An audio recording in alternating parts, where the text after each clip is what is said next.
Good morning, student. Today is Monday, 13 July 2020. You are welcome in Physics 9th level. Unit, you know that we are already studying, that is 12, refraction of light and reflection of light. Today we are going to study some of the phenomena and application of refraction of light. And the first one is bent object. Two things we will learn today in this topic, that why do the pond seems shallower, mean less deep as compared to the real depth. It is very common observation that the water in tub, and if something lying on the bottom of the tub, just like bathing cup, if it is on the bottom, it seems shallower. It means that the bottom of the tub or the pond seems shallower. So it means that the real depth is more than that of apparent depth. One depth is called apparent, which is shallower, and one depth is called real depth, that actually which is deeper than that of the apparent. The other thing is that if there is a one rod or a panel, you place it in a tub, a panel in a glass, it appears as little bent here. So we will study and learn these two things today. If you observe the two these figures, please open your books. Better that you have to look the figure in your books also. The figure is on the page 227 and the figure is 12.29. So we are going to learn from this figure and this topic. One is that perception of depth.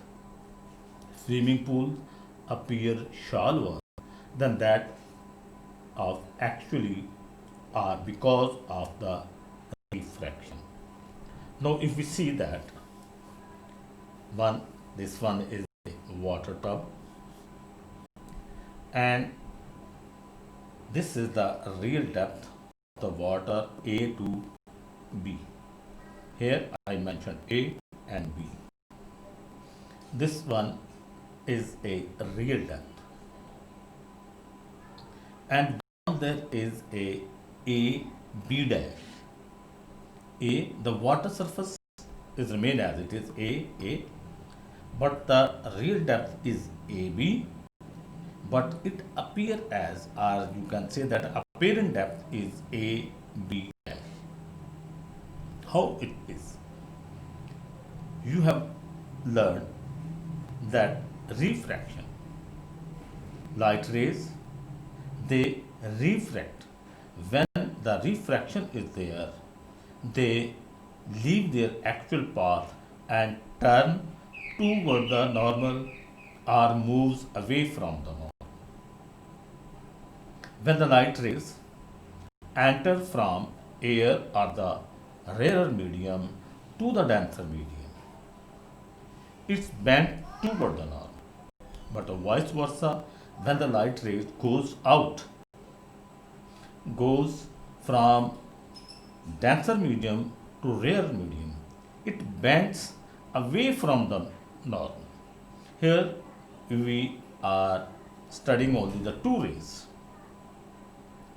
This ray hit at that point, it should have to go there, but it leaves its actual path and moves away from the normal and enter into the earth.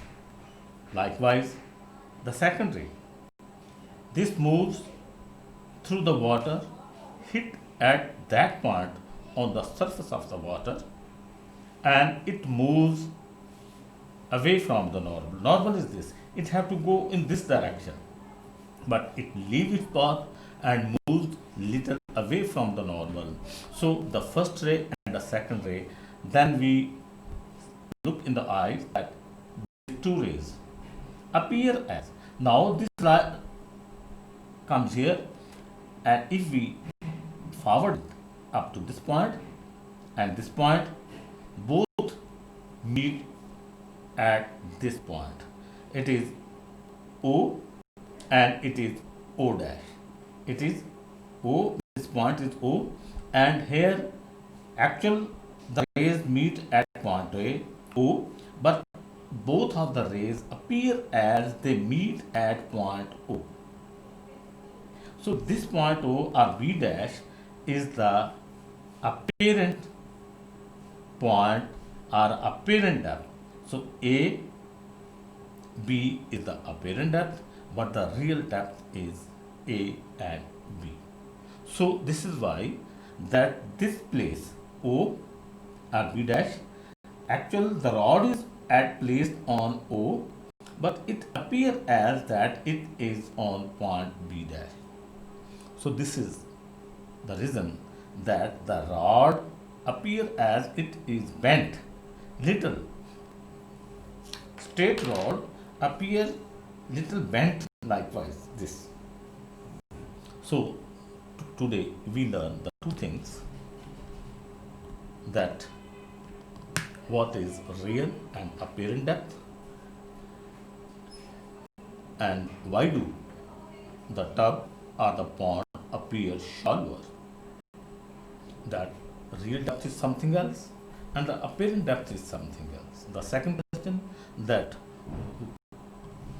bent object, that why do in a pond the things or the rod like thing structure, they appear as that bent like this one. Now the third thing, refractive index. We can find the refractive index in this case, while we don't have the angle of incidence, angle of refraction, we can find the refractive index in this case, the real depth divided by apparent depth. So this was the third thing that we learned. The first, why do the ponds appear as shallower? Second thing we learn, that what about the bent object? Why do the straight rod appear as bent in a water? The third thing, that the refractive index, that if in this case, how can we find the refractive index?